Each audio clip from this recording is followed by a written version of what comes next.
Hey, how is everybody doing? I'm live a few minutes early because I saw Radio Free Mormon being impatient for me to show up, so here I am. How is everyone? I don't see any of you here. You're supposed to be here. Have I done this wrong? Ah, there we go. Well, there's three of you.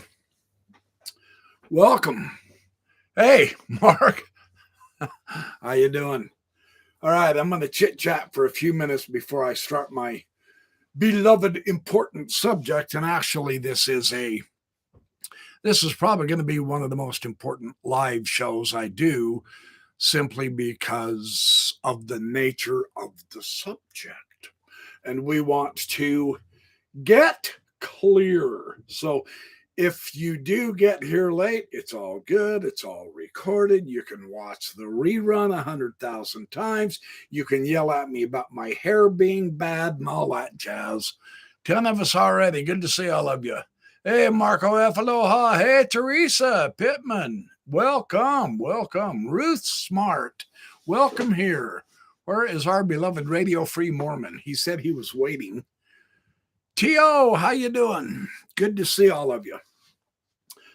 I got on just a couple minutes early, just so that I could get rambling and, warm my voice up. La, la, la, la, la, la, la. And now you know why I don't sing for a living, right? Keep your day job, dude. Well, only an idiot would do something like that live, and I just did. So here we go. Paul Osborne, good to see you, my friend. Oh, yes, RFM is getting his Diet Coke. Let's see here. There's 13 of us. 2 likes already. Oh, you guys are way too generous. Thank you. I think tonight's subject is going to be well worth viewing for the simple reason that this is a subject that, and I know you would think after all of this time, right? After all of the books and the articles and the papers and the YouTube videos and the interviews, you would think that everything would be clear by now. And yet there's just thousands of people out there that are still confused on this subject. And I was one of those until just recently in my life. And so I want to give a step-by-step progression of how I became clear about the Joseph Smith Papyri, in large part thanks to my 2 friends, Radio Free Mormon and Paul Osborne, that showed up. Thank you for showing up. I promise I'll give you some good information. Dean Schwank, welcome. Vlad, the impaler of your mom, thank you. Oh, you're making your own video. Yeah, absolutely. Do it, man. You can watch this video later. That's not a big deal. Do both all at once. Hey, good idea. Vlad, you are incredibly talented. Come on. Yeah. Okay. Looks like we've got a decent crowd already. So let me get started. It's 6 o'clock. Ooh, it's 6:01. I'm late. It's like I do every morning at work. I come in late and my boss kind of gives me one of those. No, I don't really. Let me explain what I want to do tonight. And I'm going to do, I apologize in advance up front. I do have to do a little bit of reading. I will try mostly just to say it in my own words, but I have some things that I've thought through and I want to be able to express them precisely. Right. So I wrote them down. Come on. What do you expect? A photographic memory? Come on, you people. You're asking too much. I'm just kidding. All right. Let's see. Book review soon. Yes, I will do book reviews tonight. You got it, T.O. I am going to do a book review tonight. I promise. There's a couple of very important books that I am going to discuss without question. So let's do this. Hello, people. I am the Backyard Professor, and I am here to bear you my testosterone money. Okay, no, come on, let's get serious. All right, that's enough of that. Okay, Uh, here's the question. Here's the issue. Now, in the process of becoming disgruntled with disgruntled with being an apologist, yeah, right? Just dissatisfaction. For one thing, I couldn't refute Paul Osborne. No, I had to be honest with moi. Yeah. So I'm going to be a little bit vulnerable tonight because I'm going to share with you my apologetic mindset. I'm going to show you how I remained so unclear. There was just a fog. There was uncertain information and understanding on what fit with what, how this particular piece of evidence actually worked, etc. So I had to get really personal with myself and ask myself, where exactly did I go wrong as an apologist? Right? I mean, I've reread all of my old apologetic stuff, and I remember writing all of it and how much fun it was, and the excitement and the verve and the thrill and all that. Hey, other sheep, how you doing? Welcome here. And so I actually had to ask myself, where did I go wrong? Here's where the bottom of the line stopped with me. Here's what I was doing. Here's how it began. And here's how I carried it forth. I was defending the apologists' arguments. That is where I went wrong. Now, in saying this, let me make this perfectly clear. Tonight, I want to do a simple analysis, not a simplistic analysis, but a simple analysis of the evidence as we have it today of the Book of Abraham Papyri, the Egyptian alphabet and grammar, and Joseph Smith's involvement with it, and just get clear. Because instead of looking at the evidence, in defending my fellow colleagues, taking their arguments and saying, now that the internet is here, we have a way of really demonstrating Joseph Smith's a true prophet, that he is an excellent translator, and that the Book of Abraham is the real deal, and the papyri that we have actually support him, along with every single one of those exact correct translations and interpretations of every figure on those facsimiles. And that is what I focused on from the apologists' arguments. I went and photocopied off hundreds and hundreds of Hugh Nibley's sources, but I read them just like he did. I read everything every apologist wrote, but in utilizing their arguments, in utilizing their use of the evidence, their biases became mine, and I didn't even know I had those. Now, like I say, I'm being vulnerable tonight because this calls for a strict personal honesty for me, asking myself, where did I go wrong? Where's my fog coming from? As it turns out, It came from the Mormon apologists. Now, as a former Mormon apologist, that's hard. And if you if you were never an apologist, you don't get, and I'm not trying to say I'm special and you're not. None of that noise. Forget that noise. I'm just being bold, upright, straightforward front with you. I did not recognize when the apologists were misusing the evidence.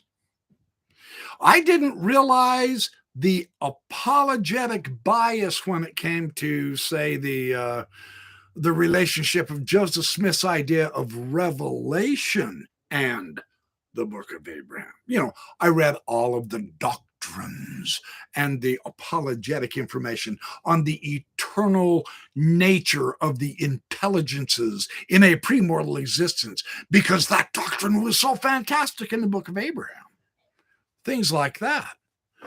I adapted their biases, their shortcomings.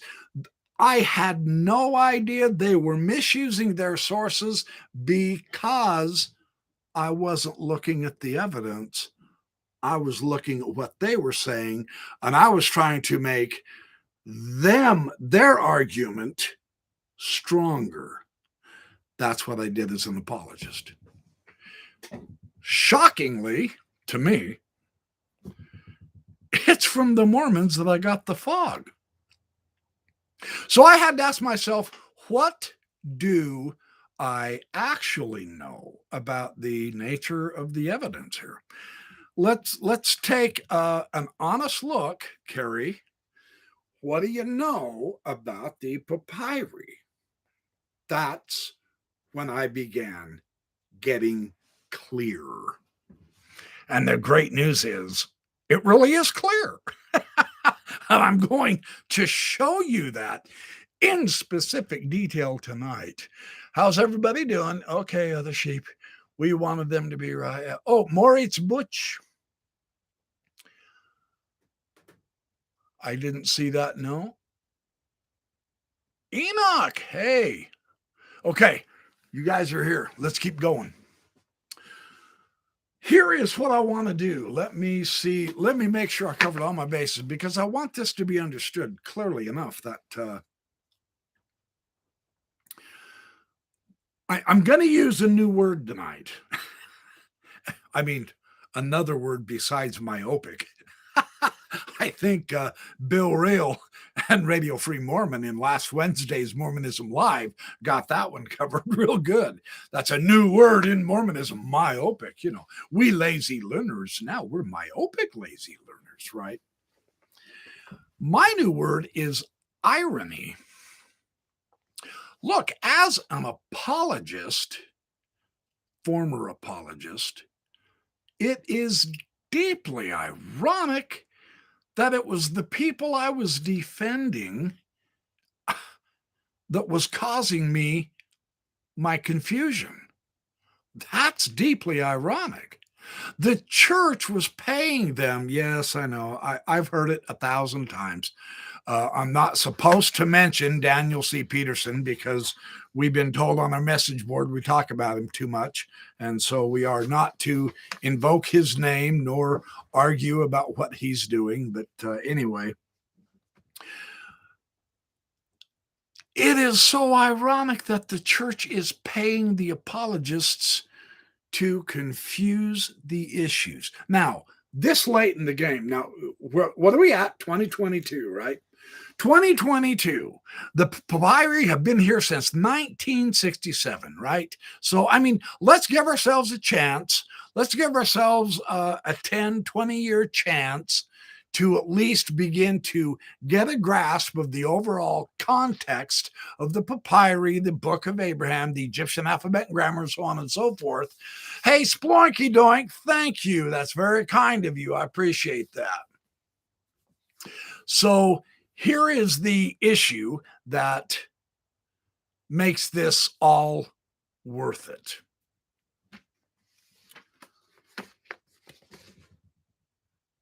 The church pays its apologists to keep the issue confused in order to buy time. We've had 20 years to get a context of what the papyri is all about. Yeah? Okay, so it's 2022. We've had almost 50 years now with this papyri. And I spent a good chunk of that time being an apologist, and I am just now within the last 5 years, maybe 6, getting clear on this. So if I'm confused, I know there's a lot of other people are too. And I'm going to share with you how I got out of confusion and how it can simplify it for you. I'm going to do this a little bit different, though. I'm not going to start at the beginning and come all the way up to today, because my area of expertise, guess who my favorite apologist was? Yeah, Hugh Nibley. I started it off with him, and it was basically his material that I used the most of. And then others began coming in. You know, John Gee got his PhD a little later on, and then Kerry Mulstein, and Michael Dennis Rhodes was hot to trot in it, and so on and so forth. So the essence of my apologetic was basically to emulate Hugh Nibley, and so on and so forth. So the issue, I want to begin in the middle of this issue in 1912 and share with you just briefly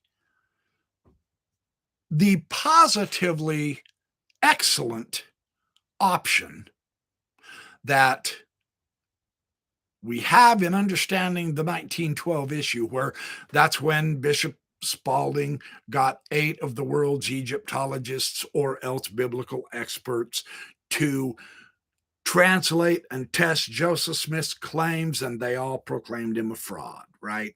And it really caused John Witzow and Jodal and all of those, B.H. Roberts, it gave those guys headaches and pimples on their cheeks, in worrying about, holy cow, they're going to wipe out the youth of the church and their testimonies.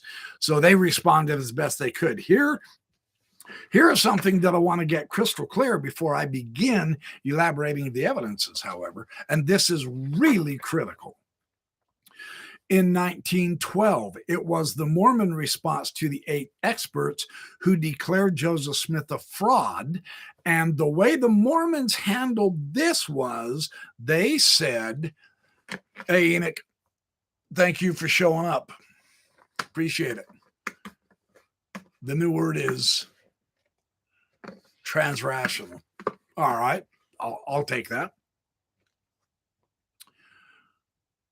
They claimed the test, the Mormons in 1912, 1913, 1914, claimed that Spalding's test was illegitimate because, and this is important, the original papyri were crucial to make a proper test.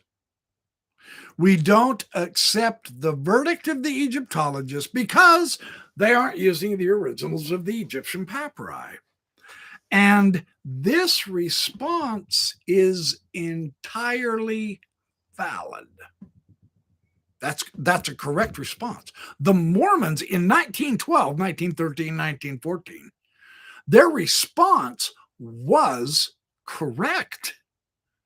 It does take the original papyri in order to honestly test Joseph Smith. That makes perfect sense. So the Mormons used this pretext. Now, the papyri were sold after Joseph Smith was martyred, right? They eventually sold. They were who knows where. Some of them did end up realistically in Chicago. Some of them were probably destroyed in the fire. Others went to the Metropolitan Museum in New York. And now in 1967, they were brought back. They were actually given back to the church as a gift. So in the 1912 era, the Mormons had the better argument. Sincerely. I give credit where credit's due. That you must do, because it was the Mormon thought now. Now, here's the Mormon thought. And this is where I was approaching it as an apologist, right? I mean, Nibley wrote his great big series of articles. I've got them all. Hundreds and hundreds of pages of articles out of the Improvement era on the 1912 affair, right? I read those, boy, over and over and over again. And it was the Mormon thinking here that if we have the original papyri, then the prophet can be tested and proven correct. And the Mormons back then said so. They said it that way. So with the discovery of the papyri and the return of the papyri in 1967, along with the facsimiles, some of them, number 3, we don't have the original of. Number 2, we do now. And number 1, even though they're damaged, it's okay. They were brought back. So now we do have the original text that Joseph Smith translated the Book of Abraham from, and those facsimiles with all of his interpretations and translations and descriptions. Okay, so we have everything now. We have the condition that the Mormons in the 1912s were calling for. Today we have it. This is real nice. This is real nice. I want you to be aware that this was the Mormon thought, wasn't the critics' thought. The Mormons insisted we have to have the original before we're going to accept any verdict. Anything before then is premature, and they were strictly correct. That's what I want to get across. That is why I used this as my entry point into apologetics. Of course, that makes sense, right? It does. It does. Now, here's the other thing. This is what gives the Book of Abraham as the smoking gun issue in Mormonism. You know, if you've read, and most of you probably have. If you haven't, you should. If you've read Jeremy Runnels' response, his CES letter, it's world famous now, really, truly. His theme in responding to FAIR is that we have the original materials now, so we can carry on a legitimate test. Now, when we come to unique doctrines, you know, let's say Jesus walking on water, Jesus ascending to his Father after he was resurrected, right? The eternal intelligence's eternal existence in a premortal existence, so on and so forth. Any of the unique doctrines that the church can teach and does teach, from whatever scripture, it's irrelevant, or from history, it doesn't matter there either. If this is Radio Free Mormon, I'm going to slap him. He does this to me periodically. Oh, it is. Hang on just 1 minute. Hello. What? What do you mean you're all waiting for me? You're all in here. I'm already going. Are you serious? Yeah, I started at 6 o'clock. I've got 60 people in here. Okay, back. How does that happen? I jumped on at 6 o'clock.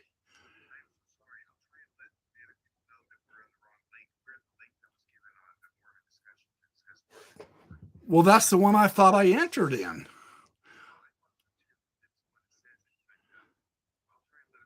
Oh, I'm sorry. Okay, yeah. Let them know. Just tell them to bump out and then go back in because I'm on right now. Okay, you bet.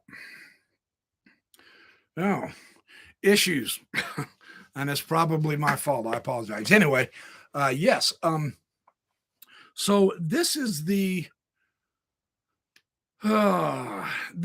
idea with these unique doctrines, with these ideas that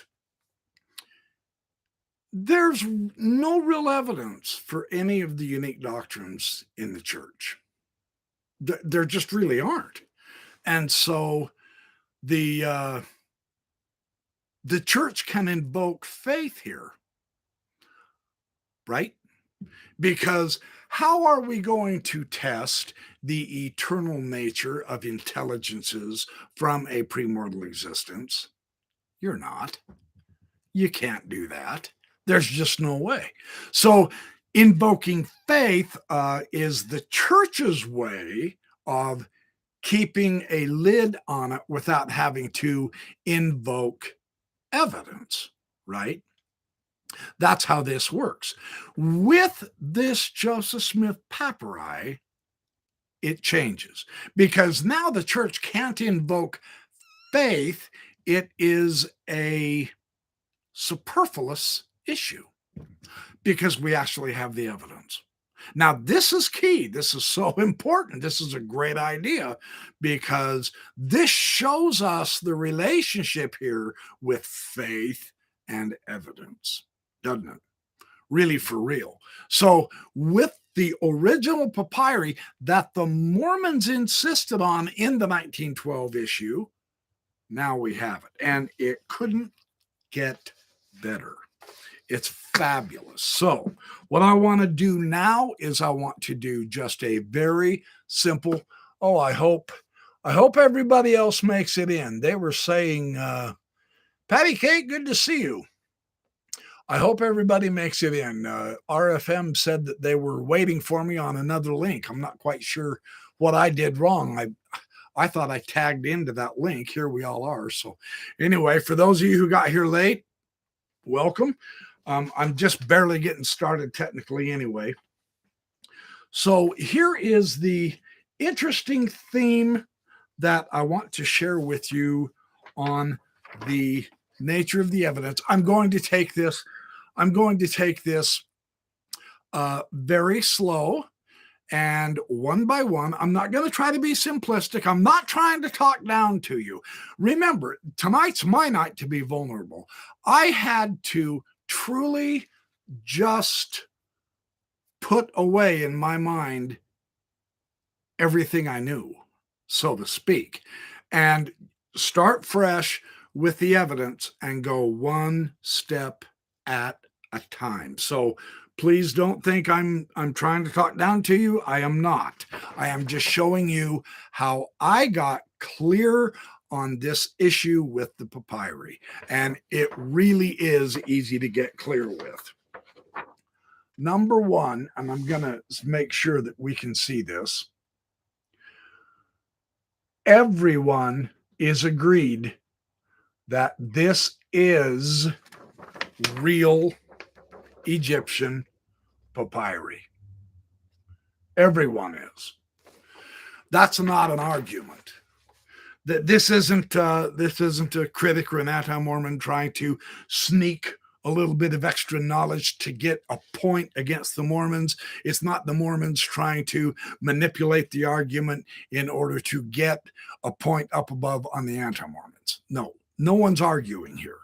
Everyone is truly agreed, no matter what side the issue, that Joseph Smith really did have real Egyptian documents. Okay, that's number one. The second point about this that I got real clear on, hey, welcome all you guys coming in. I apologize that the link didn't work, doggone it. That realistically, that's my fault. I'm just barely getting started. You haven't missed a lot. I'm just reviewing the step-by-step process on how I got clear on the relationship with the papyri and the Book of Abraham and the Egyptian alphabet and grammar and so on and so forth. So truly, you haven't missed a lot. The second thing that when I got clear on this next issue, I was stunned. I was pleasantly surprised at what this did for my clearing of my fog on this issue. And it is simply this. Again, I'm not arguing. The anti-Mormons are not arguing. The pro-Mormons are not, I call them anti and pro for that. Both sides, all sides, everyone who's ever dealt with this issue. This is not an argument yet. It's simply a state of the fact of the evidence. When Joseph Smith, he had two roles. I know the John Gee issue. I'm not talking John Gee stuff. I will deal with him in 2 weeks from now. Next Sunday, I will discuss Kevin Barney's Semitic adaptation theory. And 2 weeks from tonight, I will deal with John Gee's materials. For right now, Joseph had two scrolls.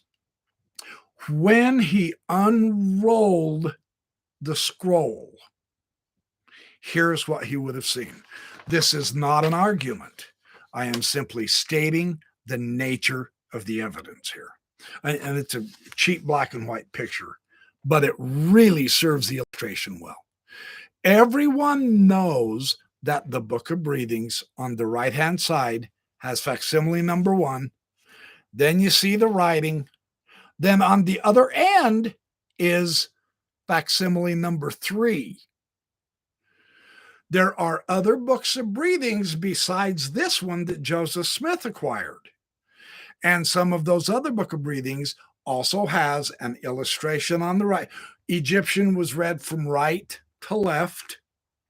Depends on what direction the hieroglyphs are pointing, I agree, but as a general rule. So on the right-hand side was the beginning illustration, then the text, and then it ended with an illustration. Now we have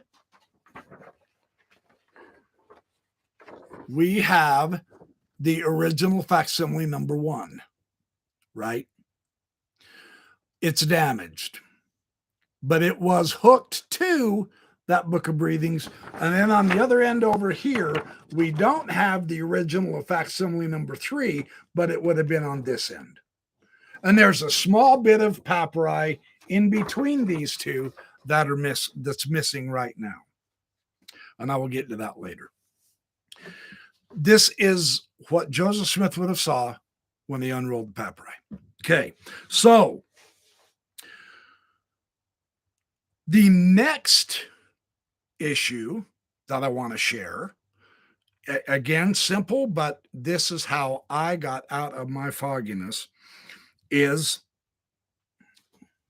this particular fragment here. This particular roll that the Book of Abraham facsimile number 1 and 3 was hooked to is the Book of Breathings, but Joseph Smith also had other papyri that they were describing and talking about.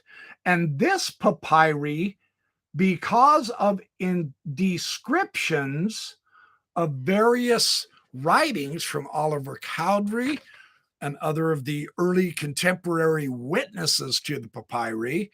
I keep saying papyri and papyri. I apologize. It shows I'm such a rank amateur idiot wannabe. The Joseph papyri is a legitimate book of the dead.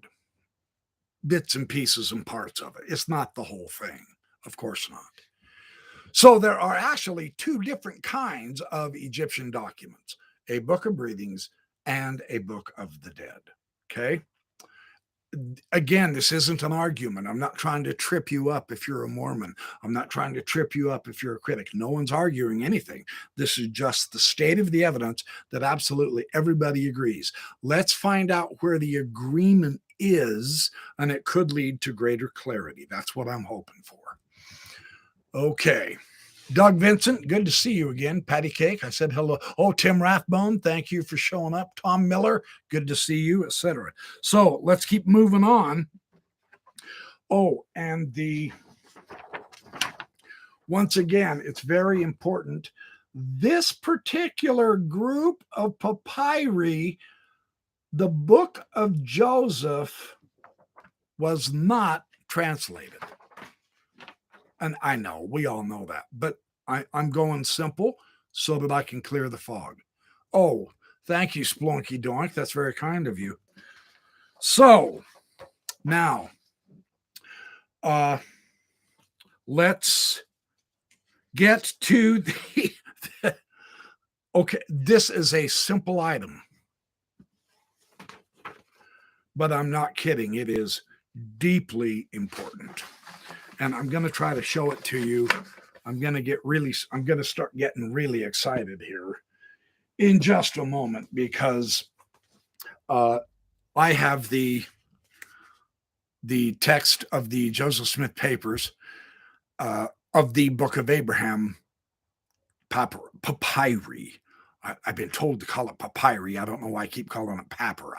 So anyway, this is the complete thing. Now, this has all of the papyri that were brought back, plus all of the Egyptian alphabet and grammar, plus the alphabet document, plus the Book of Abraham translation folio, plus the 1842 Willard Richards. Anyway, the 1842 full write-out of the Book of Abraham. This has it all, and it is in fantastic detail. Now, the photography is spectacular. This is what we were hoping for. This is what we wanted. Now, I've been bellyaching for 30 years, why won't the church release the papyri and all that jazz? In a way, that's been a blessing, because the technology, the photographic technology has caught up now, and this couldn't be more beautiful. It is absolutely exquisite. So let's give them credit where credit's due. And again, the irony is that the church has handed the evidence to the world, finally published now, because they were basically forced to come clean and quit hiding all their stuff. And so they're doing that with this Joseph Smith Papers project. But they have now handed us the evidence that shows why Joseph Smith is a lousy translator. And that's being very charitable, right? Let me show you this. This next point I'm about to show you, and I'm going to show you right out of the book. I mean, you get it straight from the horse's mouth tonight. It's very important to understand the identification, the label, the description of the facsimiles, the 3 facsimiles in the Book of Abraham. This is not the modern church today's description. This is how Joseph Smith himself labeled them. This is important. A simple point, but it's really important to work through the implications of this, which I'm about to do. First, I'm going to show you the evidence, right? Straight from the book. What do you see there? Times and Seasons, facsimile number 1 from the Book of Abraham, right? Facsimile number 2, what do you see on the top there? A facsimile from the Book of Abraham. Facsimile number 3. This is so important. I know you go, yeah, dude, we've read this 100 times. Wait. Remember, I'm trying to get clear tonight. I'm going to help clear the fog if you have any. This was an important, vital step for me to clarify. Facsimile number 3, as Joseph Smith identified it. A facsimile from the Book of Abraham. We just fly through that and say, yeah, we already know all that. No. We know how Joseph Smith identified that. That's vital. Okay? And here's why. I wanted to make sure I showed you all of the 3 facsimiles. Okay, and I did that. Now, Joseph Smith said these facsimiles now were a part of the papyri Book of Abraham, not Joseph Smith putting them together. They weren't just separate documents that Joseph Smith decided, hey, I'm going to put these cool looking pictures with this Book of Abraham. That's not, oh my goodness. Doug Vincent, thank you so much. That's very kind. I appreciate that. So, Paul Osborne, I agree with you, brother. The Joseph Smith Papers project here rocks. And thank you to my beloved friend, Radio Free Mormon, for helping me acquire this excellent source. Horse says, preach it or I'll give you the mummy's curse. Yeah, no, I'm preaching it. Trust me, I don't want the mummy curse. Now, here's the beautiful thing. Here is the point that I want to get across to you, is that and this is the simplest picture to show you.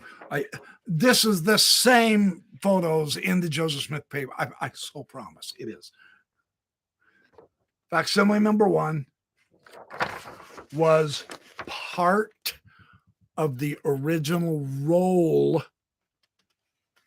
and the roll went all the way along, and then over here on this side, it ended in facsimile number 3. That was one roll of papyri. Now, whoever it was, I don't care at this point. Someone in Joseph Smith's day cut up this roll into pieces. Sheets is what the contemporary witnesses talked about, and I will be getting to them tonight. There's some very important information on that I want to share. Originally, the roll was facsimile number 1 was drawn, created, and written down on the same roll as the Hoare Book of Breathings and as facsimile number 3. This isn't an argument. All parties agree to this, you guys. This is not a Mormon trying to sneak one up on the critics. It's not the critics trying to muddy up the waters of the Mormons. We're not even arguing anything yet. We're simply showing the nature of the evidence. There were only 2 rolls and a few fragment pieces, which we suspect facsimile number 2 was one of those, because it is the hypocephalus of Shoshank instead of belonging to Hoare, like all of the papyri, interestingly enough, identify in that Book of Breathings. In facsimile number 1, in the Book of Breathings itself, and in facsimile number 3. Hello. Yes.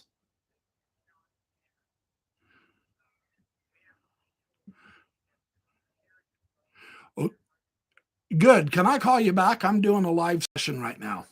Let me call you back. Thank you. I'll call you back in about an hour and a half. Okay.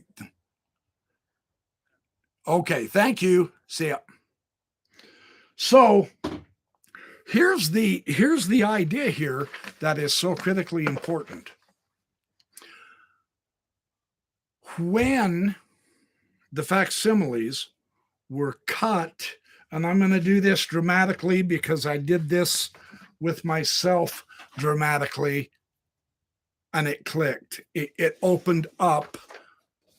I saw for the first time the significance of the identification that Joseph Smith gave the facsimiles. And I hope this doesn't. There's facsimile number 1. Now, when they cut it, I'm going to tear it. When they cut the facsimiles from the papyri, and then they also cut the papyri also. They cut that in different sections. And then they cut off facsimile number 3 from the papyri. And I'm not doing this very well. Just imagine it being cut.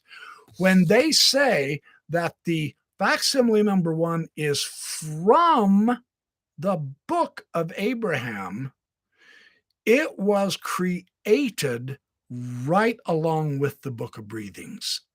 Facsimile number 3 was drawn and written about at the same time the entire Book of Breathings was, at the same place on the same roll as facsimile number 1. When they say facsimile number 1 is from the Book of Abraham, and they say facsimile number 3 is from the Book of Abraham,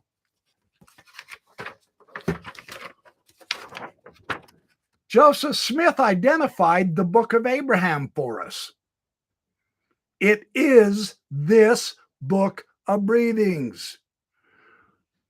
The facsimile is from the book of Abraham. It was cut from the book of breathings. That means the book of breathings is the book of Abraham.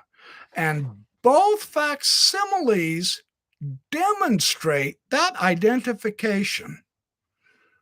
That was a huge moment for me.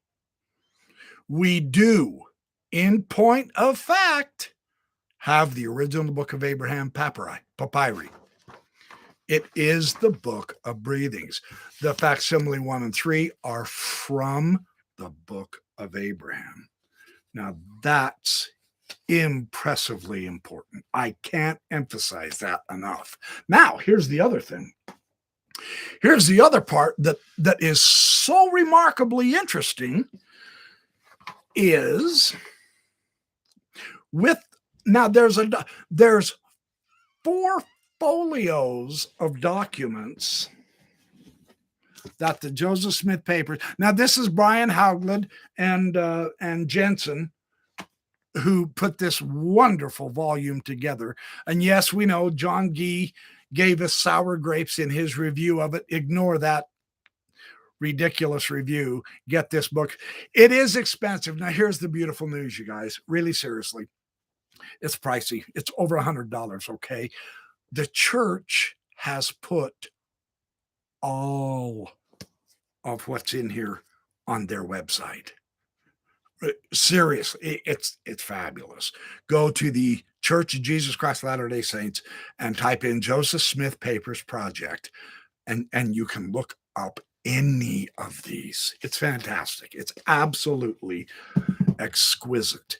There is in a folio that is called there is an Egyptian alphabet. Okay.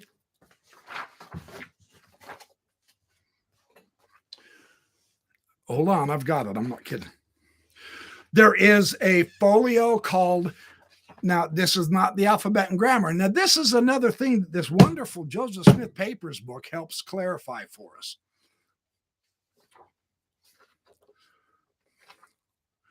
This particular document I'm about to show you. I'm going to show you the black and white because I photocopied it because it's easier to show you.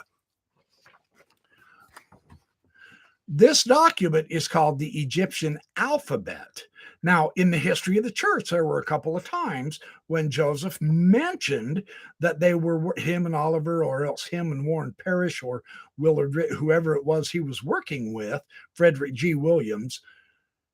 They talked about creating an alphabet of the Egyptian language.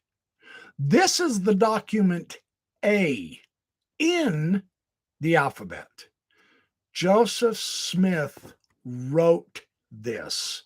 It's in his handwriting.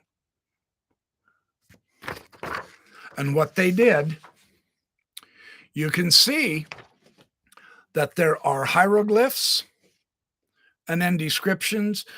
They tried to describe the sound and what each letter or hieroglyph meant, etc., because they were trying to form an alphabet. Now, this document is really important because they used this document to get some of the hieroglyphs from the papyri into another folio. This other folio now is called the Alphabet and Grammar. Okay, so hopefully I'm not messing it up. The Alphabet and Grammar is in the handwritings of Frederick G. Williams, William Wines Phelps, and Oliver Cowdery. It is in the Alphabet and Grammar that Joseph Smith was dictating to his scribes. And this is how the official church-sanctioned Joseph Smith Papers describes it. Okay? Hugh Nibley's analysis in his Kirtland Egyptian papers, he was desperately trying, ironically, I'm going to use that word a lot tonight, sincerely. As a former apologist, all of this is just so ironic. It brings tears to my eyes to this day because it's so ironic. Nibley was fighting all of this, and the evidence is right in front of our eyes. In the alphabet and grammar,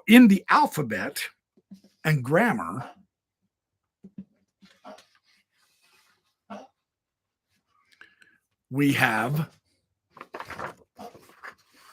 and you've all seen this, I don't need to show you this stuff, Egyptian characters on the margin, and then entire analysis of the different meanings of the characters in the first degree, second degree, third degree, fourth degree, fifth degree, 5 degrees, 6th degree. See, I told you I'm getting carried away. These 5 degrees, what they were doing, and they specifically identified, for examples, 2 of the hieroglyphs that they dissected, they took apart, and then each separate single individual part of the hieroglyph had a meaning. And as they went through each degree of meaning, the first degree of meaning was the simplest. The second got more complex, the third more, the fourth more. By the 5th degree of meaning in the alphabet and grammar now, you could have an entire paragraph of meaning of just one hieroglyph. And when it was put back together after being dissected and being shown in its 5 degrees, you could have a whole page from just one hieroglyph.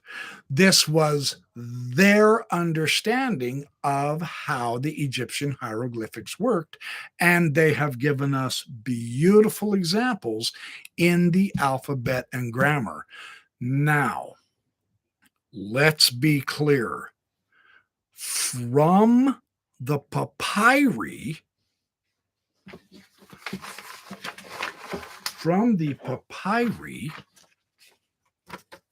I did not realize this as an apologist. And this is crucial. And it's fascinating besides. I'm stone cold serious. Now, this is the alphabet and grammar, okay? Not the Book of Abraham translation section, the alphabet and grammar, which they also talked about in the history of the church. In the papyri, these hieroglyphs on the right side of facsimile number 1 is where they got their hieroglyphs to develop the alphabet and grammar. And I was not aware of that. This is fantastically interesting.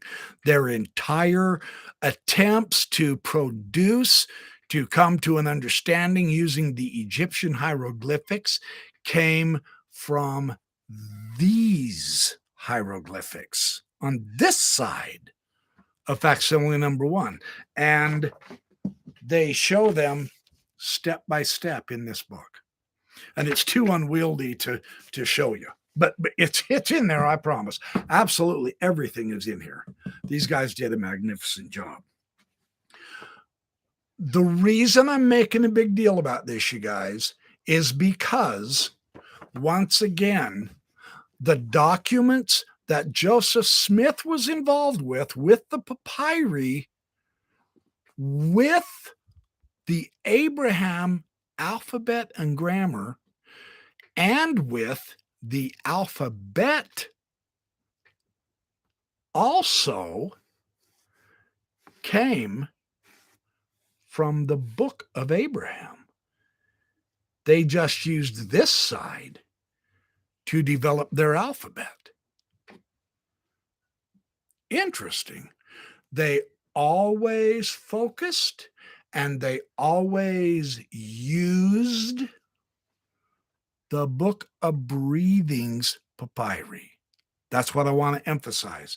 That helps clarify. The only thing Joseph Smith ever focused was his Book of Abraham. And the only papyri that he focused on and used to acquire an alphabet, to acquire a working understanding, as he understood it, of an alphabet and a grammar, was the Book of Breathings. None of the Book of Joseph. It's from the Book of Breathings. That is a huge clue. That is very important, because my next point is going to again give us yet another angle toward the identification of the Book of Abraham with the Book of Breathings. This is the document we have right now.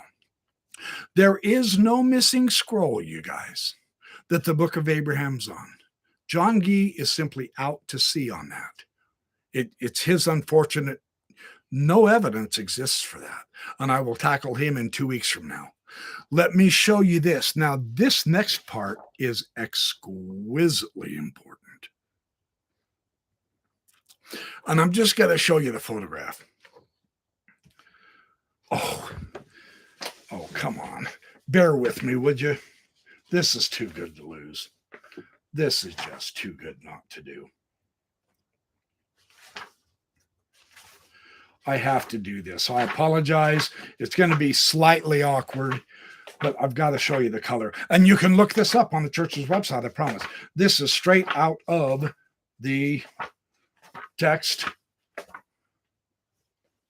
Okay, now that's the alphabet and grammar. Okay, there is a beautiful color of the alphabet and grammar. And there's the hieroglyphs on the one side, and then they are describing the 5 different degrees and how each one of the degrees changes the intensification of the meaning of each hieroglyph. They go through every hieroglyph that they can, taking them apart. They didn't get very far, I've got to admit. A lot of it looks like it's just a whole bunch of invented gobbledygook, because they were pulling apart the hieroglyphics. And we know they were getting the hieroglyphics from facsimile number 1 on the right-hand side of facsimile number 1. When we get, okay, that's grammar and alphabet. Yeah. Grammar and alphabet. Okay, now we get to the Book of Abraham manuscripts. And I want to start. Okay, now that's document B. Let me get to Book of Abraham manuscript number A. A is really a good one. A is a beautiful one.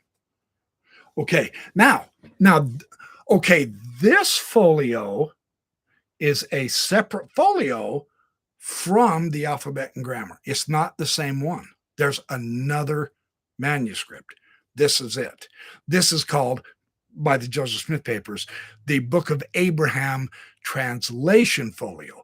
And the reason they call it that is because, once again, we see the Egyptian hieroglyphs there on the margin, right? And they go all the way down the page.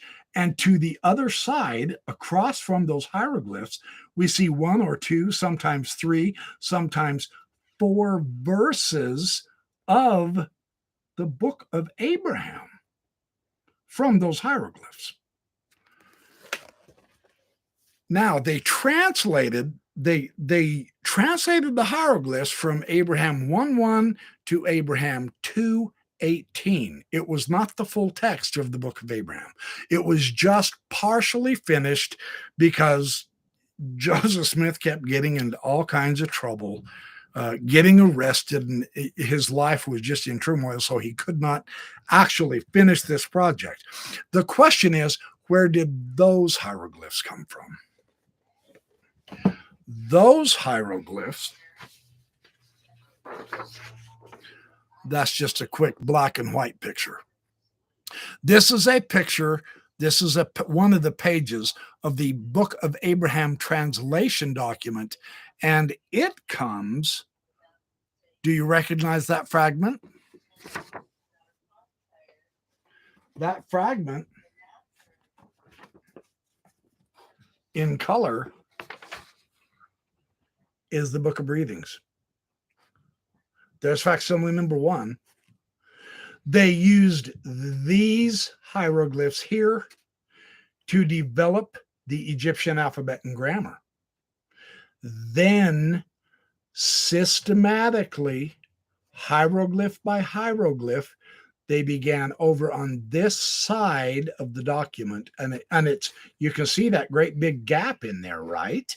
The lacuna, they call it a lacuna, the scholarly material. They began up here on the top row, and they went all the way across, hieroglyph by hieroglyph by hieroglyph by hieroglyph. That is where they got the hieroglyphs to translate the Book of Abraham from. They used 4 rows of hieroglyphs. The top one, and they started over here on this side of this gap. The second one, the third one, and the fourth one. And that is as far as they got. Those 4 rows of hieroglyphs off of the Book of Breathings, right? Which the facsimiles come from, which identify as the Book of Abraham. So they got the alphabet and grammar from these hieroglyphs here, and they got the Book of Abraham again from the Book of Breathings on this side of facsimile number 1. But it's always from the Book of Breathings that the hieroglyphs are coming from, that are involved with the Book of Abraham. That is because that, to Joseph Smith, was the most important piece of papyri that he had at the time, and that's the one he was working with. More evidence that the Book of Breathings is the Book of Abraham. But I'm not done yet. There's still more. No, really. This is almost too good to believe. This is really sensational. Ed Ashmond wrote an article called Joseph Smith's Identification of Abraham in Joseph Smith Papyrus number 1, The Breathing Permit of Hor. And it's called The Breathing Permit of Hor, the Book of Breathings, but the owner was Hor. Some say Horus, Hor, H-O-R.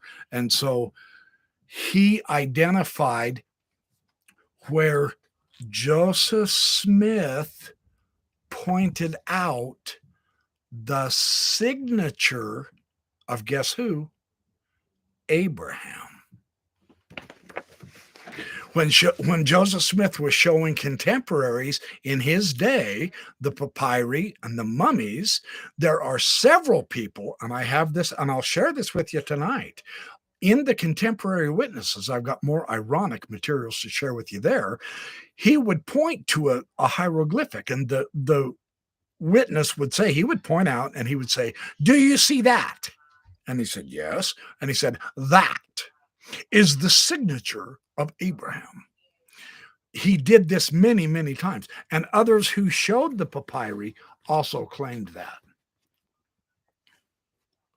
Right there. It's in, okay, here's the facsimile number 1. Here's the first row of hieroglyphs. It's in the second row of hieroglyphs, down about 3/4 of the way. That one and that one. Joseph Smith identified that as the signature of Abraham. Why we know, and again, notice it's on facsimile number 1. Book of Breathings, Book of Abraham. This is the papyri Joseph Smith showed off the most, talked about the most, and identified with the Book of Abraham every single time. Every single time. The reason we know that is because in the alphabet and grammar, this is so good. You guys, come on, it doesn't get better than this. In the alphabet and grammar that Joseph Smith got from this side of the hieroglyphs, they identify those two right there as Ki Abraom. And all of the scribes identify that as Abraham. Ed Ashman wrote his excellent study on that in Dialogue, a Journal of Mormon Thought on that. And he shows you, I've got it scribbled on, I apologize. He shows you the hieroglyphic, how it looks, and how they transcribed it in the alphabet and grammar. But that is definitely the signature of Abraham, according to Joseph Smith, who just happened to take it from the same papyri that he got the Book of Abraham. Now think this through. And I've got a boatload of material on this. This is why I became so clear. In Joseph Smith's descriptions to all of the contemporaries, now understand, these guys had bought antiquities. This was huge. And they had the mummies, and they were invited. People were coming from all over the eastern United States, from the north, from the south, I'm not joking, by the hundreds, to view these antiquities. And while Joseph Smith was showing the mummies and he was identifying them, one time he called that little runt of a fellow was the Pharaoh Necho. And he used a lot of biblical themes in this papyri. He would constantly describe the signature of Abraham. And his critics, were completely incredulous. They said, there's no way. And Joseph Smith said, there is, because this is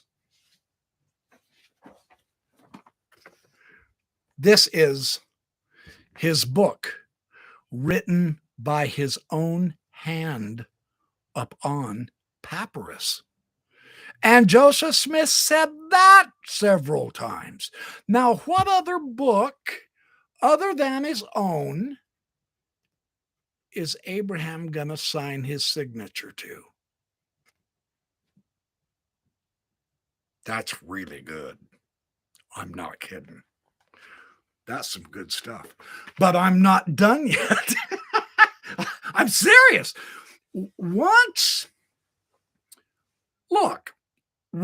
I quit worrying about the apologetic argument and what they were saying and adapting their biases and their manipulations of the evidence, once I just looked at the evidence, for Pete's sake, it becomes obvious, right? But there is more. There really is more. I'm not kidding. Oh, no. Hold on, I've got it. Oh, dadgummit. Hold on, I got to go shut off my heater.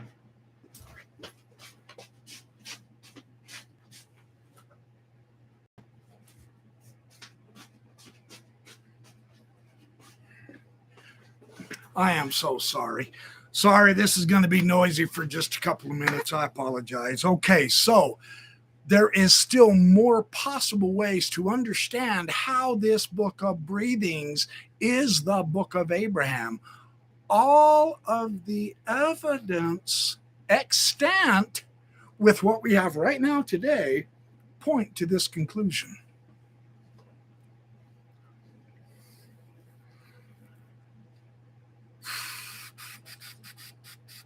Oh, yes.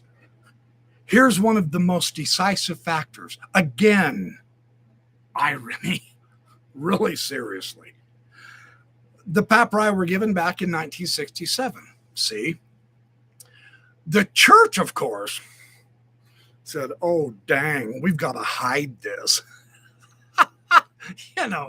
That's Mormonism for you, right? No, we can't let this out. So Dialogue hired or talked 3 Egyptologists into translating the papyri: Klaus Baer, John Wilson, and Richard Parker. 3 excellent Egyptologists, and their studies were published in the 1968 year of Dialogue, right? Klaus Baer was allowed. Finally, he did his translation from photos, and he argued about that. He said this is unsatisfactory. So believe me, this is strictly tentative. He said, I need to actually see the photographs to get more clear, to really be able to do a good bang up job on this. I've got to have the photos. I've got to have the originals. Now, the Mormons had the originals. That was their argument from 1912. Well, today, 1968, they had those originals. So let the Egyptologists look at them, for Pete's sake. Hugh Nibley got Klaus Baer the photographs to look at. Klaus Baer identified, now this is such a nifty clue, you guys. This is so cool. What Klaus Baer found, now remember, this facsimile was on the right-hand side of the Book of Breathings. It was cut off. So the fibers on the left-hand side of facsimile number 1 exactly match the fibers on the right-hand side of this small fragment of the Book of Breathings. That is proof positive.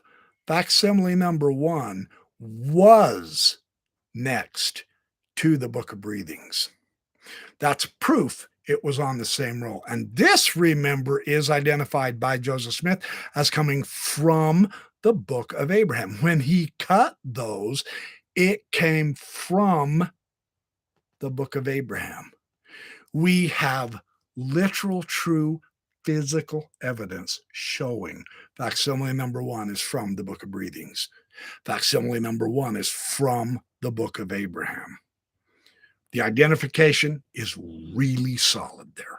That's awesome. And if we had the original of facsimile number 3, it was taken from the Book of Abraham on the other end, the fibers would match. They're like fingerprints, is what the Egyptologists say. They say we can hook papyri together very, very easy because of that, the way the papyrus fibers work. So again, one more time, one more piece of evidence. Yeah, this is fantastic. Now, we're not done. Amazingly, there's still more. There really is genuinely more. I'm not just making this up. We're not done yet. Robert Rittner, the teacher of John Gee. The name John Gee loves to not hear, and I'm going to say it a lot tonight. Robert Rittner. The Joseph Smith Egyptian Papyri, the complete edition. A complete edition. Okay. Rittner translated all of the materials, right? All of the papyri, because there was, really, truly, there's no question, Klaus Baer and John Wilson and Richard Parker did an outstanding job in 1968 based on lousy pictures instead of the actual papyri.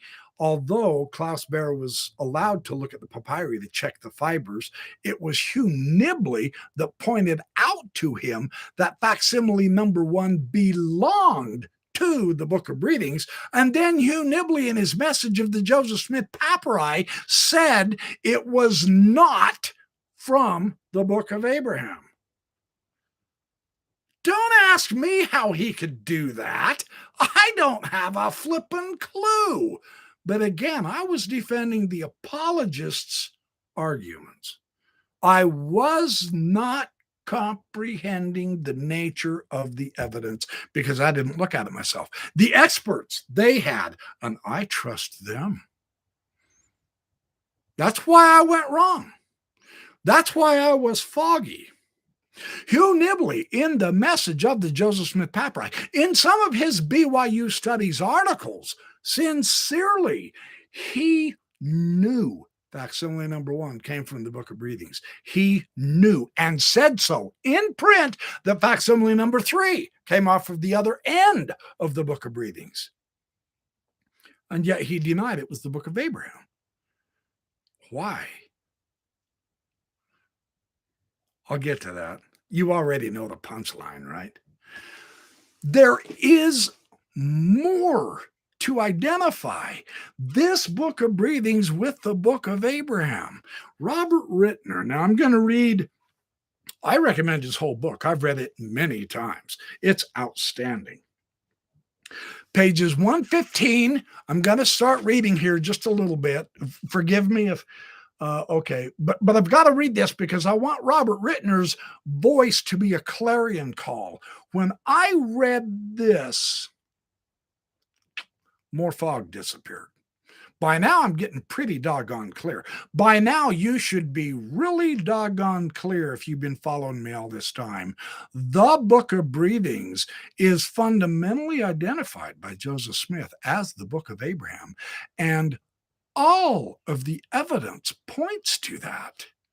None of it points anywhere else. And yet the apologists refuse the evidence. Now, in the 1912 era, they were screaming for it. So it shows up in 1967. And now they're screaming against it. What the hell? We'll get to that. You already know the punchline. Let me get to Robert Rittner, though.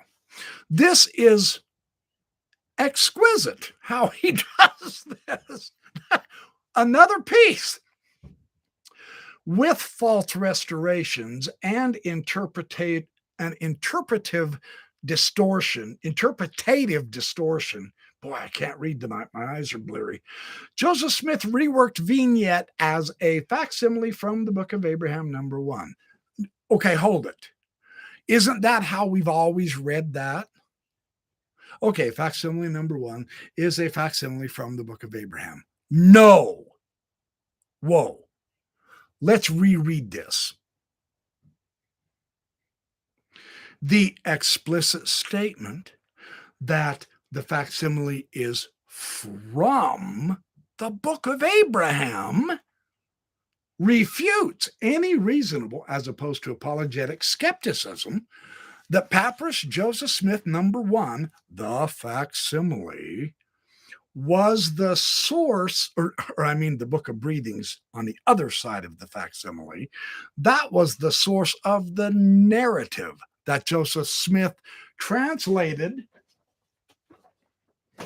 The translation document takes those first 4 lines of hieroglyphs off of the Book of Breathings and derives the Book of Abraham using their alphabet and grammar that they acquired from the same roll now, the same Book of Abraham, only they got their alphabet and grammar from these hieroglyphs.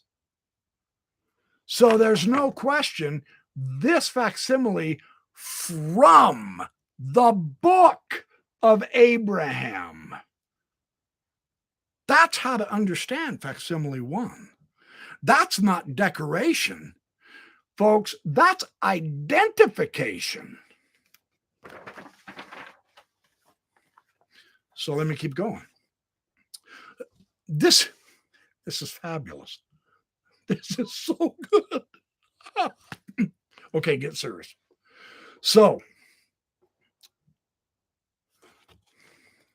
this is the source that Joseph Smith titled The Book of Abraham. Translated from the Papyrus by Joseph Smith. That's what he claimed.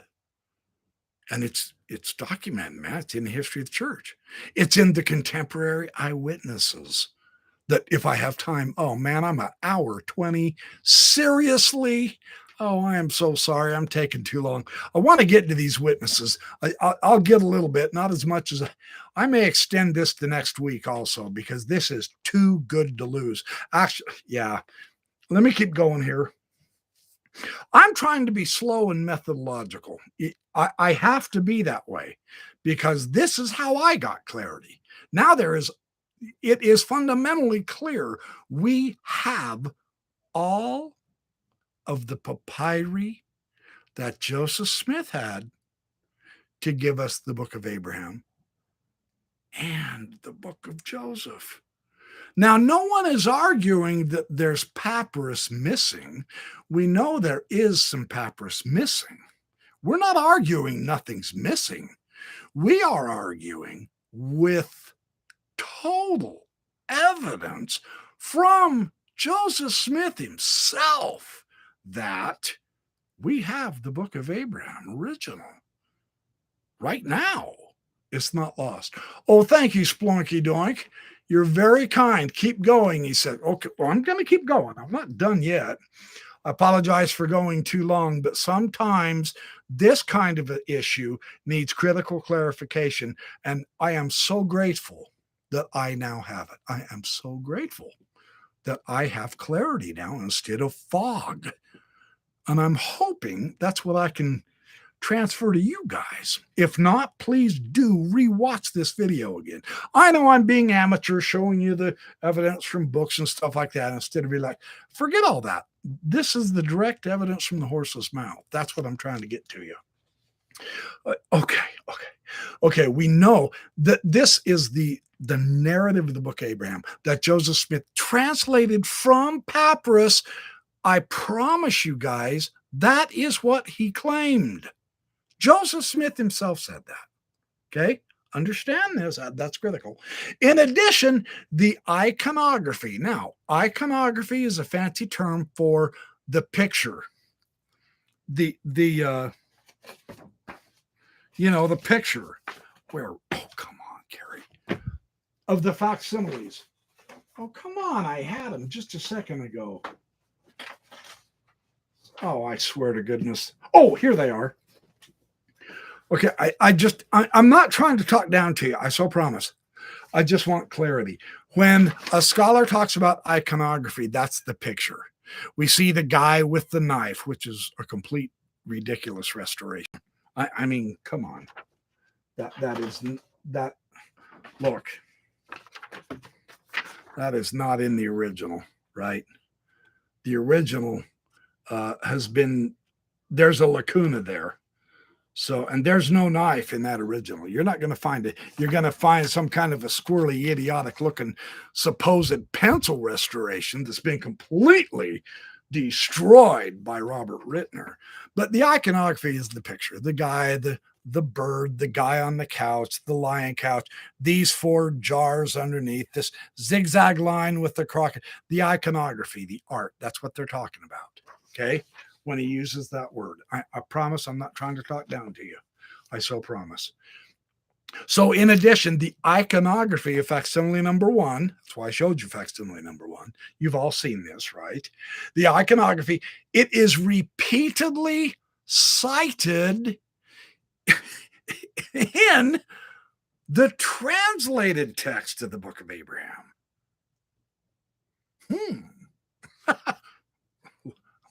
Let's keep going here.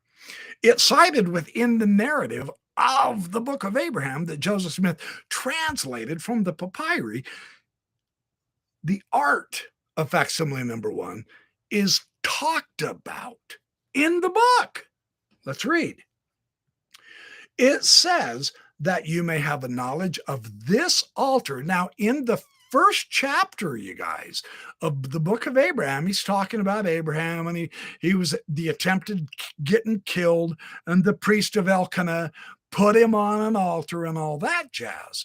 Then the text stops describing the story and it says, oh, hey, by the way, just to show you what the altar looked like, take a look at the picture at the beginning of this record.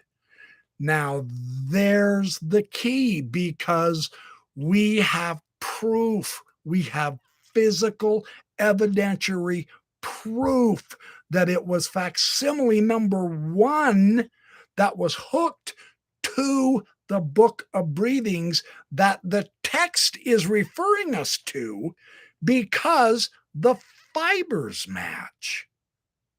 It's on the one side of the facsimile number 1, and it's on the other side of the Book of Breathings that's read from right to left. So when Book of Abraham says, I will refer you to the representation at the commencement of this record, verse 12, Abraham 1:12, the commencement of the record would have been at the right. And we know facsimile number 1 was on the right end of the Book of Breathings. That's why we know he was referring to facsimile number 1. That was originally part of, the Book of Breathings, which Joseph Smith said was, the Book of Abraham. Fabulous. Now the translated text is even telling us the identification. This brought great clarity to me. Now I get it. But it's not done. I know, I have more. It's amazing, guys. It's like an avalanche of evidence. And I mean right now, here today, immediately, pronto, ta-da! Thank you, Joseph Smith Papers Project. It's all in here, all of it. Photographs, analysis, text, all of it, man. They show you every hieroglyph, you guys. Hold on, I've got to show you this. They show you every hieroglyph in the entire papyri, one by one. And they label which document the hieroglyph is found in. Is it in the alphabet and grammar? They identify that. They show a photograph of each hieroglyph that Joseph Smith ever used. Is it in the alphabet book? They show you that. Is it in the Book of Abraham translation document? They show you that. Every hieroglyph, man. We have it all. Give credit where credit's due. I know. Yeah, it's about time. Okay, but hold on. Say thank you. This is magnificent. Absolutely terrific. But we're not done. Okay. After introducing us, now this is Rittner, page 116. Next page after 115, where I started. Representation, commencement of this record, Abraham 1:12. After introducing a series of idolatrous gods, and this is Abraham 1:13.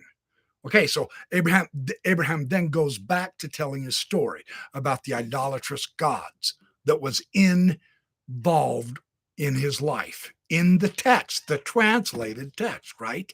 At verse 13, he says that you may have an understanding of these gods. I have given you the fashion of them in the figures at the beginning on the right of the papyri. To the right. I've shown you enough. To the right, where facsimile number 1 is. Which manner of figures is called by the Chaldeans Ralinos, which signifies hieroglyphics, which is bunk, but don't worry about it. That's Abraham 1:14.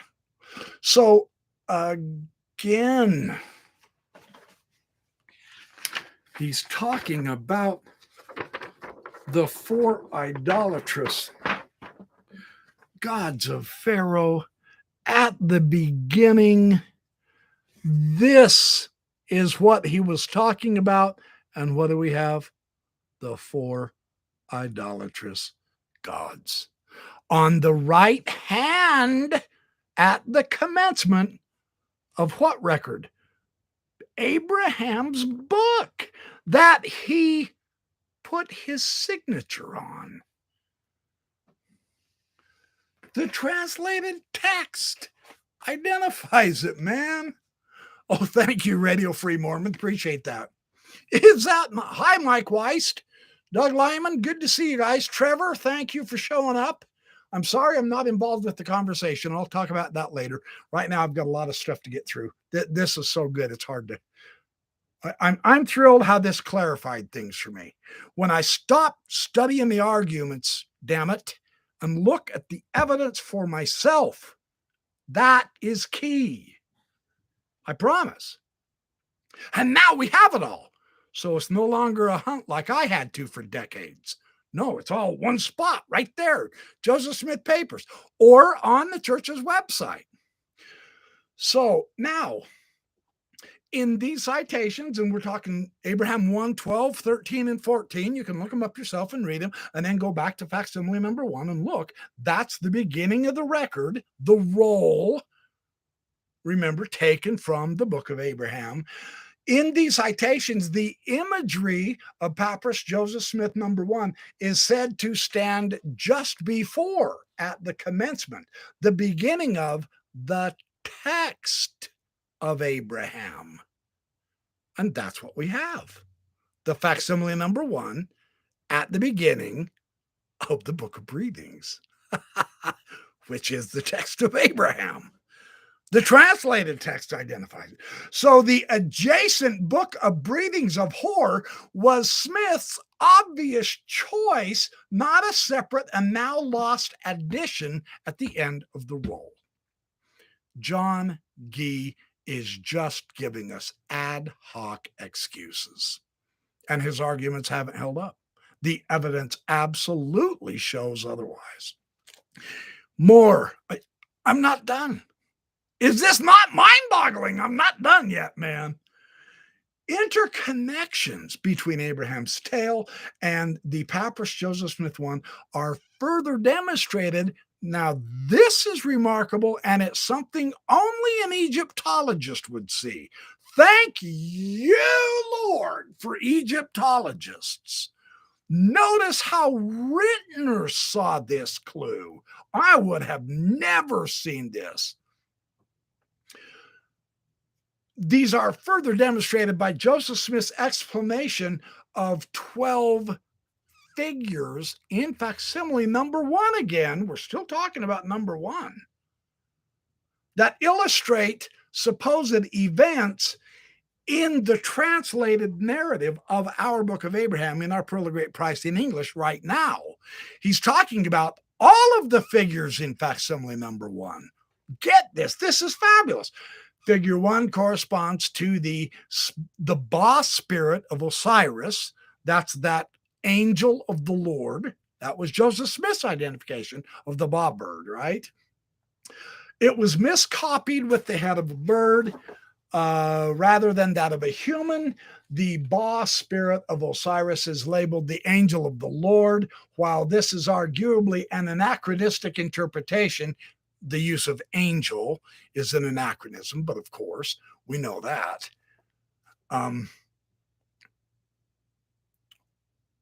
If one accepts Osiris as the Lord, then Smith surely conflated the figure with Christian imagery of the Holy Spirit in the form of a dove.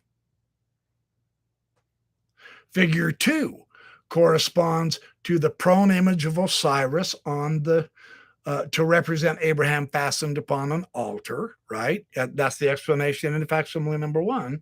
Hopefully you've got your Pearl of Great Prices open and you're following along.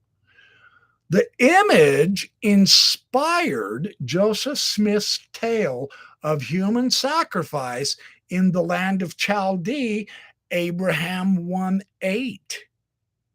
How interesting. Very interesting. After the manner of the Egyptians, verse 9 and 11, upon an altar made after the form of a bedstead, Abraham 1:13, Osiris has been wrongly provided with the second upraised hand, gesturing against the supposed attack of the priest, the figure 3, the jackal-headed Anubis, deformed in Smith's illustration into a human-headed figure with a knife. Perverted not only in form, but in protective function, Anubis in Joseph Smith's explanation became the idolatrous priest of Elkanah, attempting to offer up Abraham as a sacrifice, which is what facsimile number 1 at the beginning of the record, Joe, illustrated. The restored hand of Osiris and the false head of Anubis and the unresolved back line of his wig are copied and penciled on the backing of fragment 1. And you saw that penciling. It's completely erroneous. The lion couch is designated as figure 4 in facsimile number 1, the altar for sacrifice, which the text of Abraham is talking about. So facsimile number 1 is entirely wedded to the book of Abraham text. And facsimile number 1 is attached to what? Don't say the book of Joseph. Don't say the book of the dead. Correct, the book of breathings, which Joseph Smith identified as the book of Abraham. The whole text talks about that. This is fantastic, man. So he's standing before the gods of Elkanah, Libnah, Mam, Akra, Korash, and Pharaoh, as noted above. The drawing of this altar, as cited in Abraham 1:12, and the associated gods in Abraham 1:13 and verse 14 also. So the canopic deities are identified in inverted right to left order with those supposed deities, which the text is talking about. So the text is a commentary on facsimile number 1, which of course is part of the text, the book of Abraham. Well, what's facsimile number 1 hooked to? The book of breathings. Okay, how much clearly does it have to get? How many lines of evidence have I showed tonight? 9, 10? I'm not done. Oh man, I'm out of time. An hour 37. I am so sorry. Okay, hold on. Let me keep reading for just another minute. I'm on page 118 of Rittner, his fabulous book, the Joseph Smith Egyptian Papyri. The answer. This is the one-man wrecking crew against Hubus Nibley, Jonas Gius, Kerry, I don't have a clue, Mulstein, and Michael Dennis, sneakier than all get out Rhodes. All of the Egyptologists. Oh, Wessie boy, thank you. That's very kind of you, my friend. Thanks. Tom Miller, hello. Good to see you again. Ryan Larson, thank you for other sheep. You're awesome. Splonky, Mike Weiss, you guys, you all rock, man. I'm so blessed to have great friends like you guys. Radio Free Mormon, Patty Cake. I know Ruth is Boyd X. Okay. Yes, you're welcome for the page numbers. That is really basically pages 115 through 118. Oh, Radio Free Mormon, you are pulling the noose so tight Gee's head is going to pop off. Yeah, you're not kidding, brother. Thank you. That's very kind. Very kind. Okay, let me keep going. Okay, so hold on. I've got to recontext. I get so damn excited seeing how much there is. I mean, come on. This isn't just maybe a loose item here or maybe a questionable item over there. This is point after point after point after point after point after point after point from all directions demonstrating to us. Joseph Smith did too, identify the book of Abraham. Now, yes, this is exciting, but as a former Mormon apologist, it's appalling also, because I was stuck in that stuff for 15 years? And you guys, I can't explain this, but I couldn't see it. But the paid apologists can. And I know, here comes the conspiracy. No, I'll get to that when I get up to Guy and Molstein and all those guys. Okay, let me go back real quick. I'm sorry for getting distracted. So, figure 7, the idolatrous god. Figure 8, the idolatrous god, which the text itself is talking about, right? And then the crocodile belongs to a separate register. The mythological event is joined to the canopic deities as figure 9, the idolatrous god of Pharaoh. Horus Sobek was a god of Pharaoh. So 1 out of 5 is what Rittner gives Joseph Smith. And now even this has been disputed. Remember, Rittner, good though he is, he's still only as fallible and human. Signature Books 2013. Well, this is 9 years ago, right? So new information has come out. I will get to that later. I want to, again, publicly thank my friend Paul Osborne, who hopefully is still here. He already knows all this stuff, so I hope I haven't bored you to death tonight, Paul, but that man is something else. You'll learn boatloads from him. So now, and then the, I'm losing all kinds of stuff. Sorry. I'm trying to be organized, I promise. Okay, on this, what Rittner's talking about next, let me show you this black and white. This is all in color in the Joseph Smith Papers Project. He's going to talk about, okay, and see, that's the crocodile right there. And you can see it in these zigzags down below. These guys. Now, the text is talking about these. The idolatrous gods of Pharaoh and this guy and the angel of the Lord and the bedstead. The text is describing this. And this came from the Book of Breathings. But the text is the Book of Abraham, translated from the text this was hooked to. And we know that's the Book of Breathings. So that's the Book of Abraham. Now he's talking about this stuff. Okay? Just so we're clear. Again, I'm after clarity. I'm not trying to talk down to you. I'm not trying to be a dork here. But so this is what he's going to talk about next. And let me read this because this is interesting too.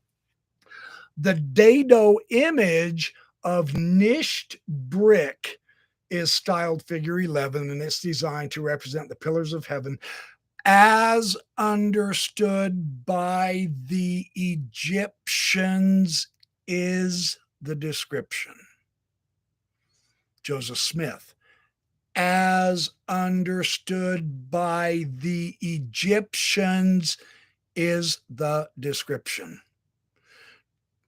You'll hear apologists, and I have as much evidence against this next claim as I have for the Book of Breathings being the Book of Abraham tonight. You will hear Egyptologists say Joseph Smith never claimed to know Egyptian. Laugh like crazy when you're told that. Laugh! That is so much malarkey. Laugh. Be bold. Be bold. Yes, they have a PhD. That don't mean spit. We've got the evidence. The Egyptians, Joseph Smith definitely claimed to know it. There's one part. I have lots of evidence for this. I promise I will present it in the up and coming weeks. I promise. Just be patient. Be patient with me, man. Oh my gosh, time just flies when you're having so much fun. So, okay, so this niche, the simple offering stand, what he's talking about here is this thing here. See the little stand there? It's like a table, and then there's a little leaf. I'm not going to be surprised if that's some kind of a entheogenic plant, but we don't have evidence of that. But there's the offering table that he's talking about in conjunction with the pillars, the so-called pillars of heaven. They're not. Very interesting here now. I'm not kidding. This represents Abraham in Egypt. Okay. And guess what? The translated text of the Book of Abraham is saying, Abraham's in Egypt. Duh. What's facsimile number 3? Abraham, by politeness of the king, sitting on the king's throne, doing what? Teaching the Egyptians astronomy, right? The translated text illustrates the facsimiles that were part of the Book of Breathings, which is the Book of Abraham.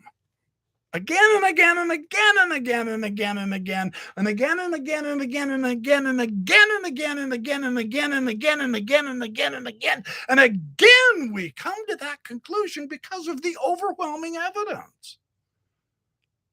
And you think I'm exaggerating. I'm not done. The Nile water, as explained, the crocodiles in the zigzags, right? The Nile water is explained as figure 12, Ra Ki Yang, signifying expanse or the firmament over our heads. But in this case, in relation to the subject, the Egyptians meant it to signify Shamau, to be high or the heavens, answering to the Hebrew word Shamayim. Now Joseph Smith showing off, right? It was interesting, right in the middle of translating the Egyptian alphabet and grammar, that's when he sent, it was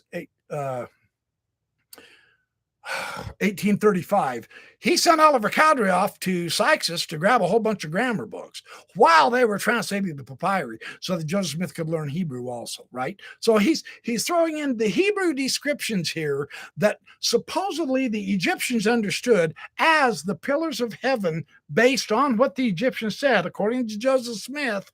And on the contrary, I'm even going to let you see this. That's Rittner's text. He says, on the contrary, the Egyptians represented the supports of heaven. Right there, this sentence right here. That's what I'm reading. You guys can pause the video and read that. Rittner fundamentally eviscerates Joseph Smith's interpretations, in other words. That's bunk. The four supports of heaven, not the palace facade. The traditional offering stand is unrelated to Abraham, and there is no Egyptian word Shamau, meaning higher heavens. He's right, but Joseph Smith wasn't claiming that was Egyptian. He was showing off some Hebrew, right?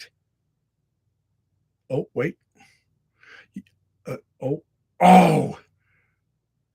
Well, yeah. So, at least there is agreement that the Smith explanations are untenable, and as the images are directly cited in the narrative itself, chapter 1 of the book of Abraham, the underlying text of the book of Abraham has been found, and Joseph Smith's interpretations disproved. There's the kick. That's why none of them want to none of the apologists want to identify this book of readings as the book of Abraham. But it is. It is. There can no longer be any question, there never could be a question, of some kind of a lost section of the papyrus that contained an ancient text composed by Abraham. Since the author of the supposed pre-existence book of Abraham both claims and depicts the vignette as his own addition, facsimile number 1, to the tale. Abraham cannot have lived as late as the Ptolemaic era, and I'll get into that later. My point in reading Rittner is just to show you yet again, we have a valid scholarly analysis here of the actual, not only of the papyri. Oh, hold on just 1 minute.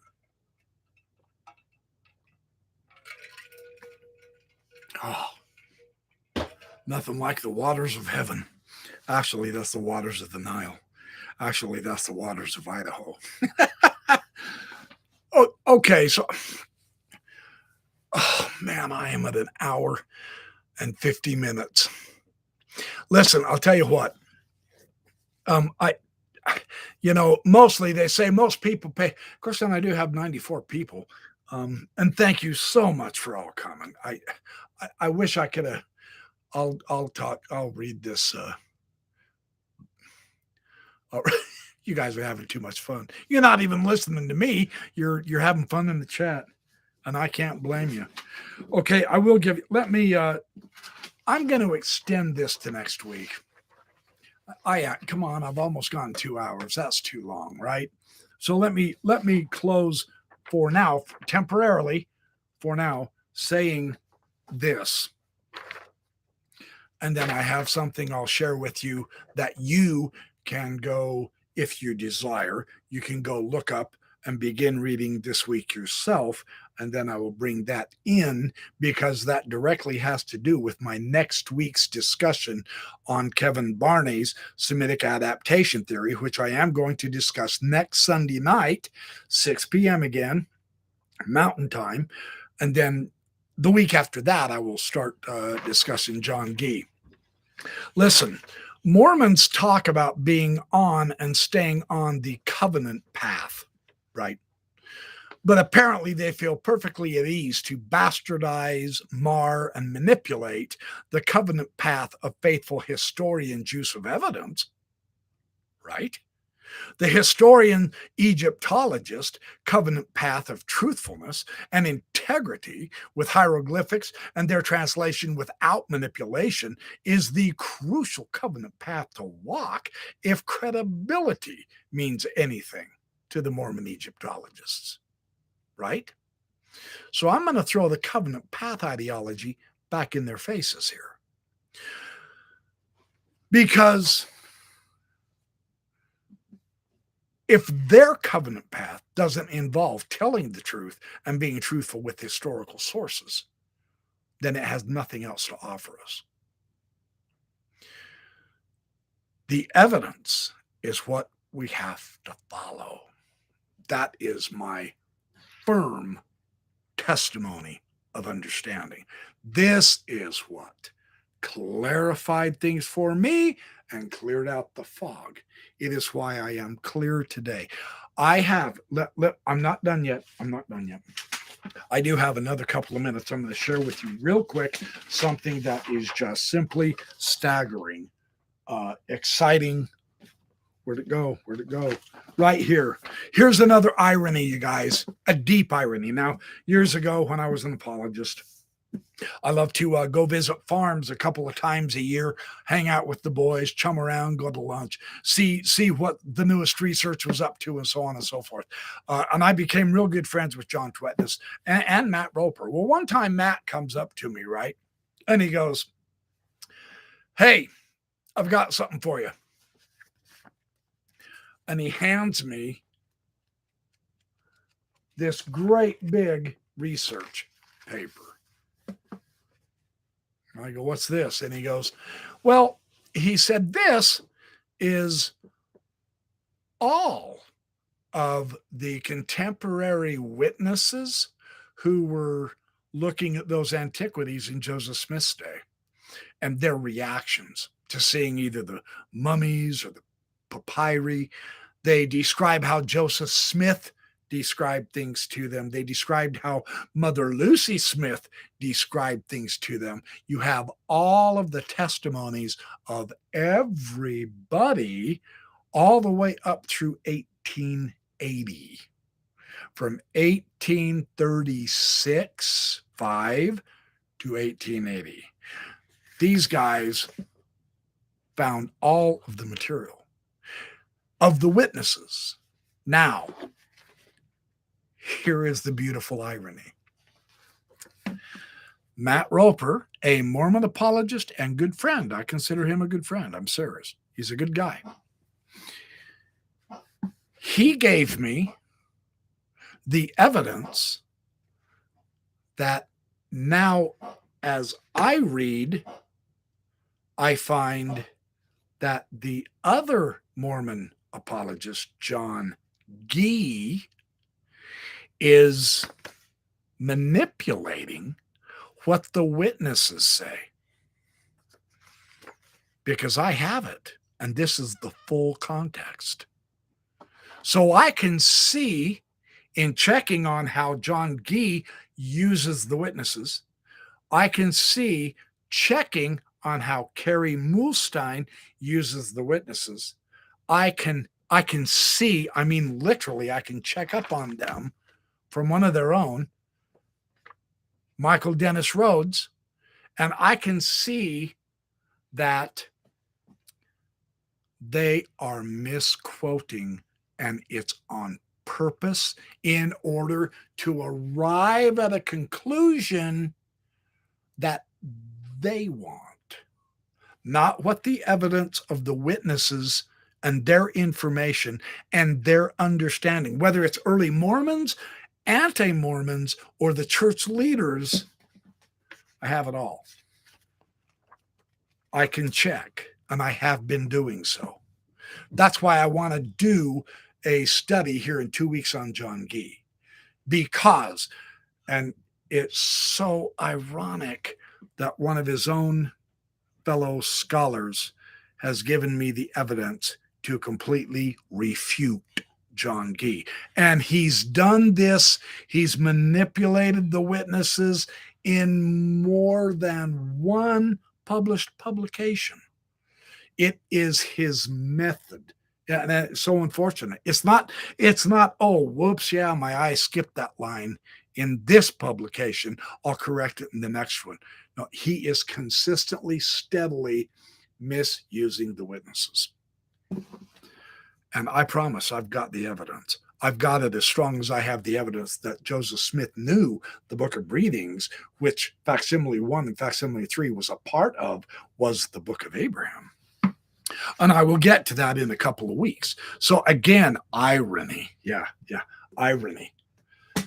And I've written the most complete overall in context paper on all of the contemporary witnesses of Joseph Smith anywhere in print. And I will bring that up next week. I was planning on reading from it tonight. I honestly thought I'd be able to get through all this stuff, but I get so dadgum excited about sharing it with you because it brought clarity to me, man. I no longer feel muddled. You know what I mean? When someone brings up the Egyptian alphabet and grammar, now I know which folio they're talking about. And I know which hieroglyphics the Egyptian alphabet and grammar are from. And I know where the signature of Abraham was meant to be in Joseph Smith's understanding. And I know that the commencement of the record on the right-hand side of the Book of Breathings was the facsimile from the Book of Abraham. I now get all that relationship. I get the relationship that while the alphabet and grammar was taken from these hieroglyphics, the Book of Abraham text itself was translated from the Book of Breathings. And these are the hieroglyphs that they have in the manuscripts on the edge, and you see which parts of the Book of Abraham they were translating from. We have Joseph Smith's methodology, man. Hugh Nibley made a big deal about that in his book, or his, his articles, his book, everything. He constantly said, oh, Joseph Smith translated those. Well, how did he do it? Can you show us the exact method? Yes, Hugh Nibley. We can. We can show you how Joseph Smith thought because we have the remnants of the evidence of how they dissected the hieroglyphics and then subjected each little piece part to a different degree of meaning. And I'll make a live show of that.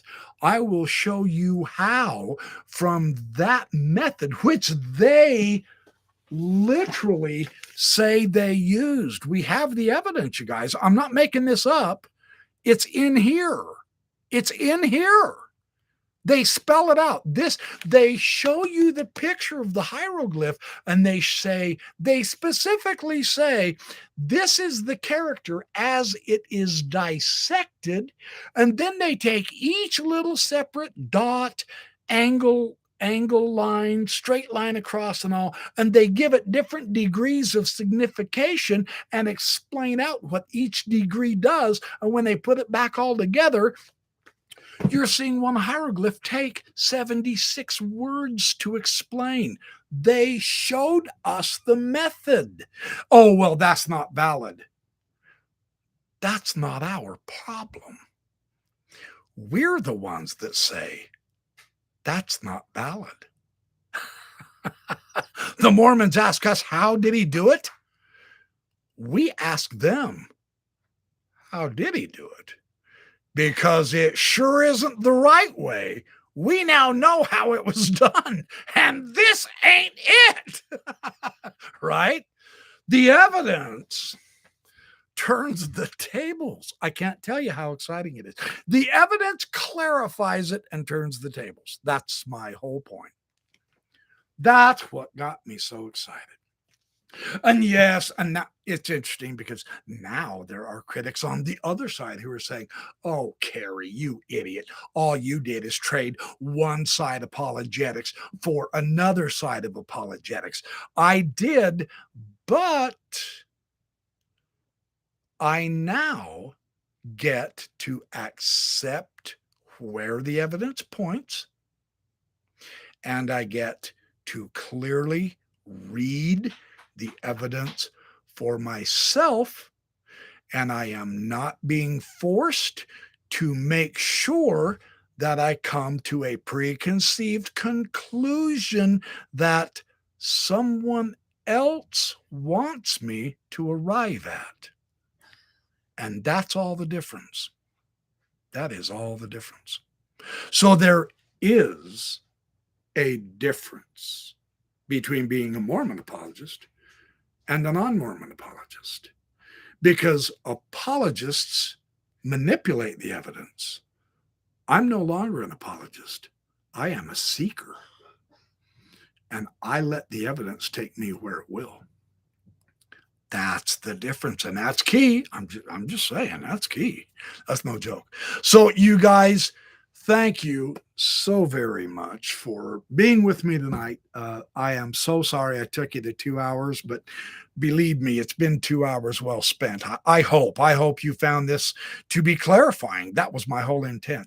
I did. I found once I began looking at the evidence, hot dang. Now I'm repeating myself. I apologize, but doggone it, it's exciting to get clear. So I'm going to close out. Thank you so much. And I love all of you. All of Teresa Pittman, thank you for showing. Trevor Van Blarcom, thank you for showing up. Other sheep, Teresa Pittman. Yeah, now you guys are. Doug Vincent, Paul Osborne, Tim Rathbone, Mark Crispin, Goaty McGoatface. I love your handles. Those are so awesome. So anyway, thank you so much. I will be on next Sunday night, 6:00 Mountain Time. Please do tell everyone you know. It's going to be analyzing Kevin Barney's Semitic adaptation, which a lot of apologists now have begun to really tout. They say, hey, this could be the answer. Unfortunately, and it's nothing personal against Kevin. I love Kevin. I respect that man. He's good. He's good. I'm not kidding. I like him. His argument has fatal flaws. It can't be correct. I will begin to examine the evidence, and I will do it in great detail. His article is in it's in this text, Astronomy, Papyrus, and Covenant, and I will completely dismantle it, not as an offensive against him as a person. I am not doing an ad hominem when I refute the arguments. I am not going to ad hominem John Gee at all, that little runt of an Egyptologist. Sorry, did I? Well, Joseph Smith called the mummy the little runt of a guy, Pharaoh Necho. No, I'm not going to do ad hominem, I promise. I just find, now that I've looked at the evidence, I find their arguments completely unpersuasive. And here again, the final irony, and then I'll close out. The final irony.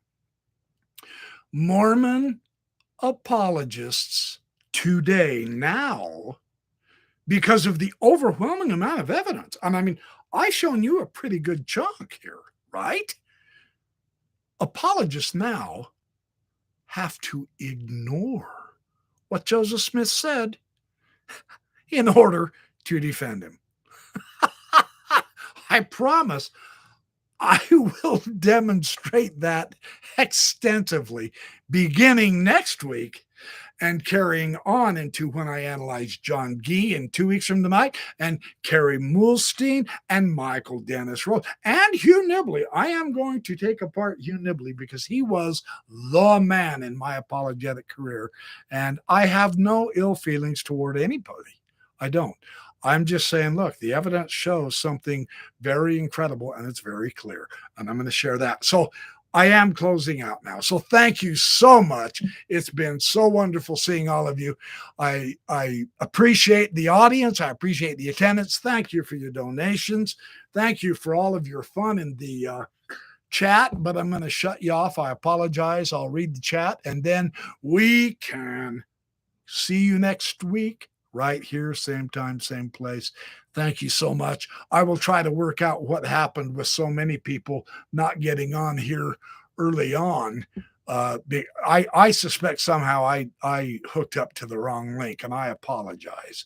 So I will iron that out this week. Okay, love all you guys. Be good, have fun, do well, sleep well, work hard, and come back. You're in for some great stuff coming up. Gotta go.